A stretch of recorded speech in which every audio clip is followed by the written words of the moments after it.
In other news, with a summit between the leaders of South Korea and China just around the corner, there are signs diplomatic tensions between the two countries are finally dying down. The latest sign is that Chinese tourists are now trickling back into South Korea for the first time in almost 9 months. Jeong-yeon has the details.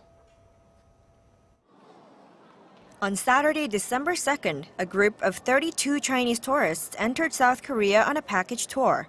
Not normally remarkable, except that it was the first Chinese tour group to come to the country in almost 9 months, signaling an easing of diplomatic tensions between South Korea and China over the deployment of the U.S. missile defense system THAAD back in March. From March, we had 0 package tour requests from China. Since about a week ago, we've got a couple of requests, but not many. The number of Chinese tourists dropped some 61% on year, which is estimated to have cost the South Korean economy some $6.5 billion in lost revenue. That's a figure based on the average spending of Chinese visitors in 2016. While many saw the 9-month gap in group tour packages from China as a damage to the Korean tourism sector, some industry experts actually saw it as a chance for positive change.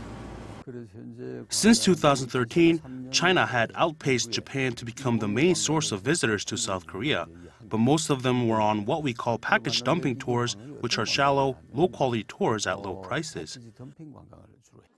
The expert added that this year's lull has served as a time for the tourism industry overall to reflect. We discovered a new pattern for catering to individual tourists from the existing one that relied heavily on package tours. It is time for a change in paradigm. China's lifting of its ban on tours to South Korea is so far only partial.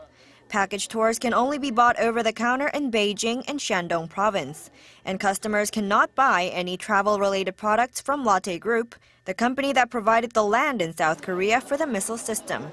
The Korea Tourism Organization agrees that it's too soon to say this partial resumption of tourism will have much impact, and that South Korea will have to continue to find new ways to reduce its reliance on Chinese visitors.